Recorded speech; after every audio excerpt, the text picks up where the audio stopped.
자, 반갑습니다. 가을쌤입니다. 자, 오늘은 우리 앞에서 품사를 다 배웠어요. 품사를 다 배웠어.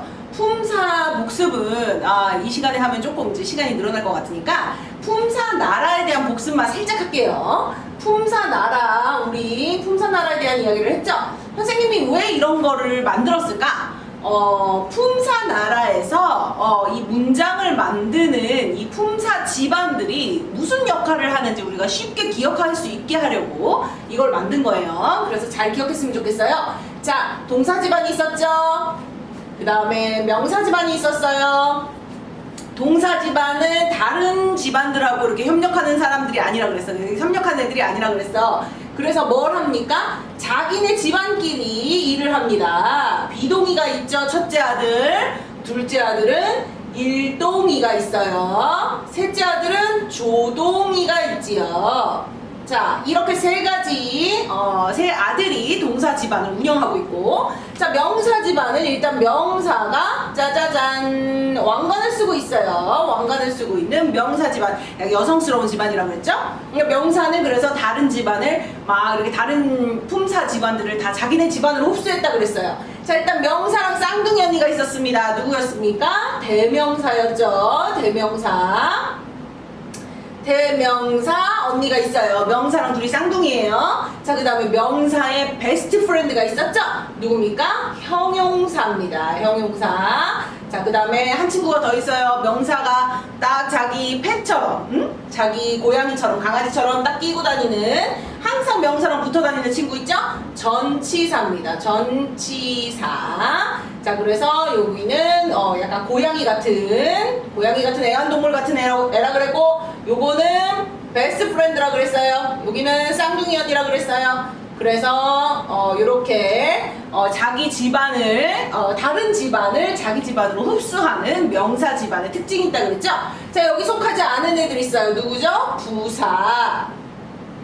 그런데 부사는 형용사랑 쌍둥이에요. 사실은 쌍둥이인데, 부사는 일을 자꾸 크게 만드는 습성이 있는 이 동네의 미친 여자 같은 느낌이라고 그랬죠?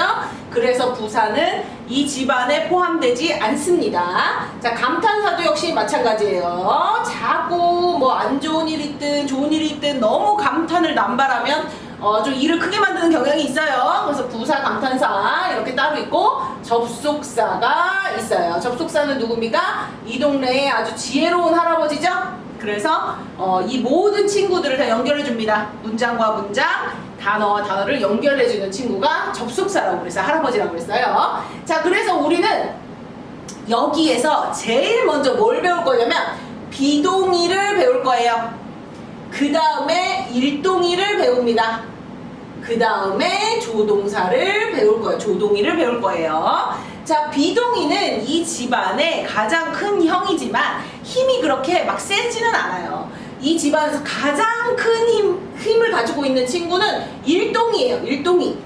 일동이가 가장 큰 힘을 가지고 있고, 비동의는 힘이 조금 약해요. 그렇지만 우리가 비동사를 모르고는 영어를 시작할 수가 없어요. 그래서 우리 비동사에 대해서 오늘은 개괄적인 설명을 하게 됩니다. 자, 그래서 조금 집중해서 들으시고, 이게 조금 처음에 보면 이해가 잘 안 돼요. 잘 안 되지만 여러 번 반복해서 보고 또 선생님이랑 계속 습득하는 과정을 가질 거니까 너무 걱정하지 않아도 됩니다.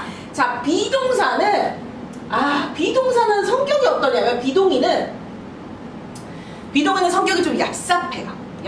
그래서 누구를 만나느냐에 따라서 가면을 가지고 다니면서 샥샥샥 자기 얼굴을 바꾸는 특징을 가지고 있어요. 그래서 비동의가 세 가지의 가면을 들고 다니는데, 뭘 들고 다니는지 선생님이 여기다 써봅니다.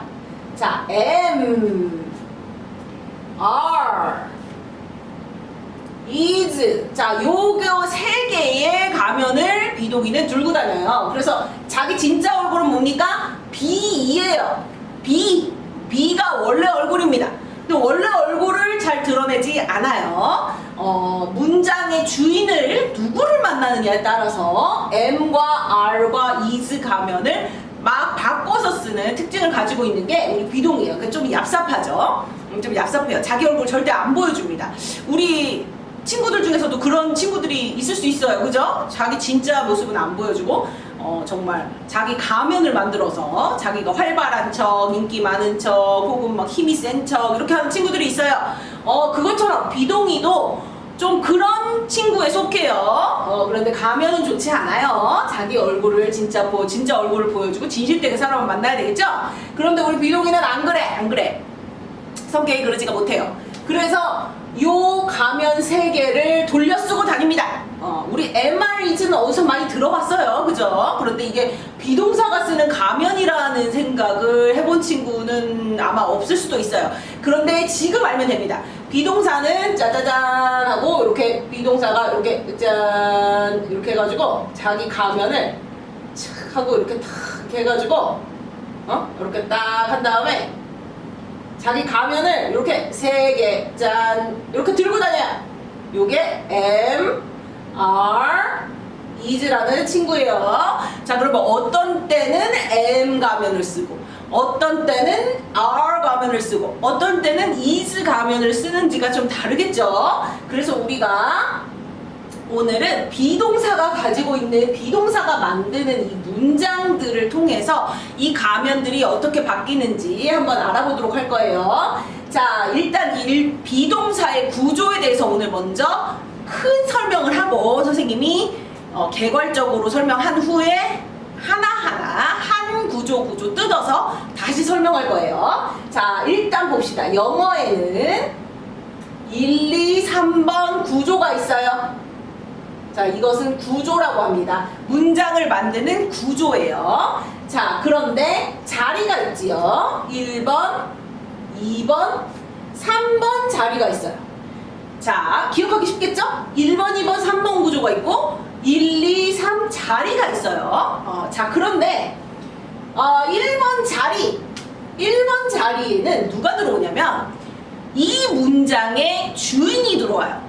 다시 이 문장에서 주체가 되는 액션을 취하거나 말을 하거나 그 사람이 주인공이 되는 친구가 1번 자리에 들어옵니다.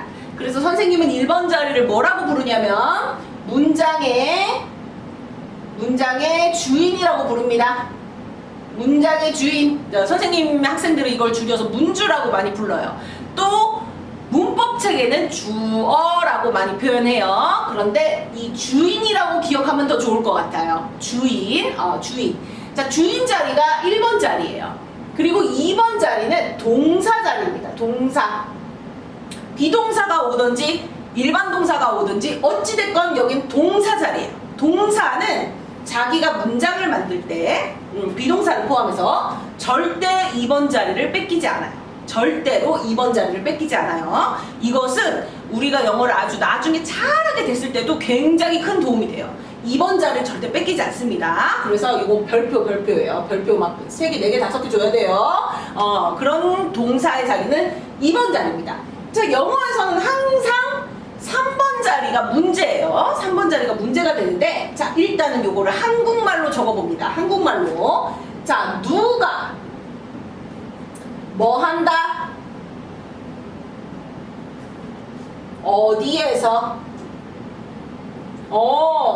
쉽네요? 별로 어렵지 않죠? 누가 뭐 한다? 어디에서? 자, 2번 구조는 누가 뭐 한다? 뭐 한다가 아니군요. 어떠하다. 어떠하다.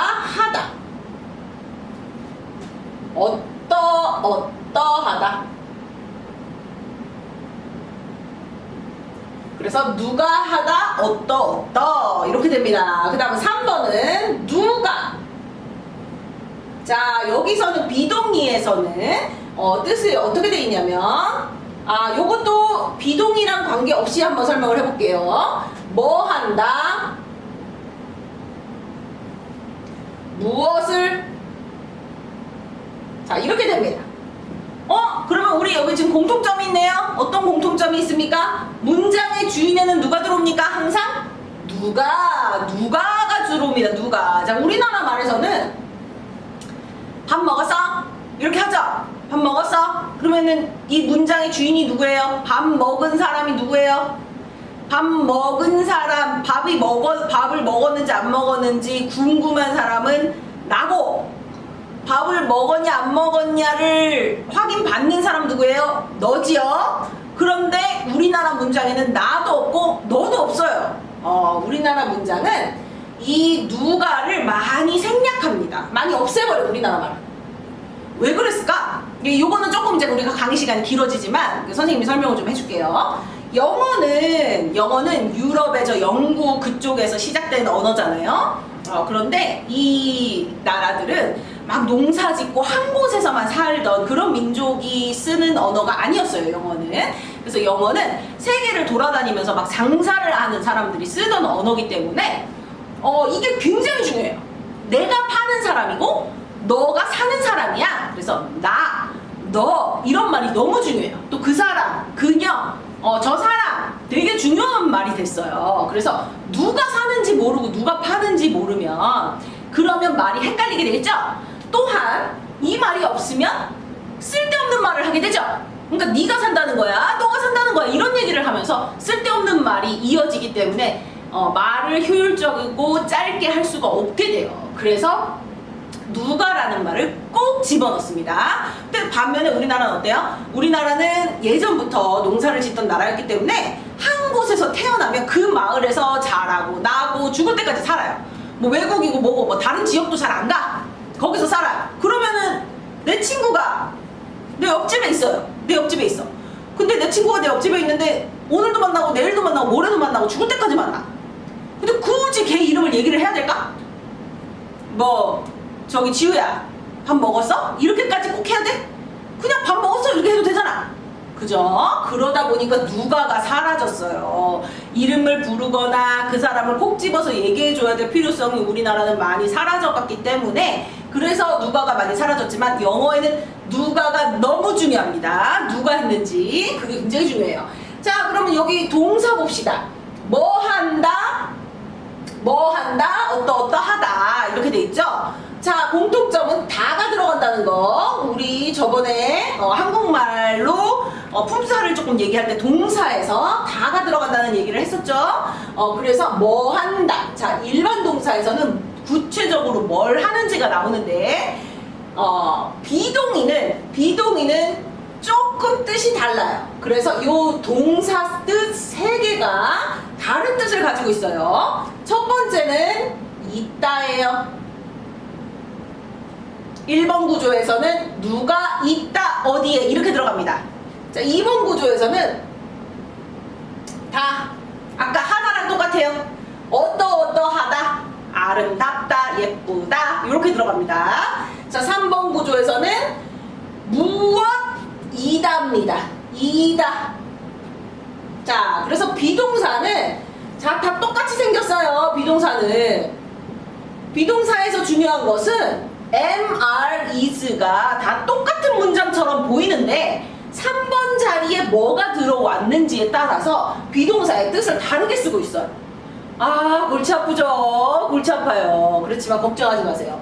우리가 이 문장 구조를 정확하게 알고 있고 3번 자리를 구분할 줄 알게 되면 이 가운데 있는 비동사의 뜻을 확실하게 구별할 수 있습니다. 자, 그래서 오늘은 비동사의 개괄적인 설명을 했어요. 비동사는 가면을 들고 다닌다. 3개의 가면이 있다. 무슨 가면?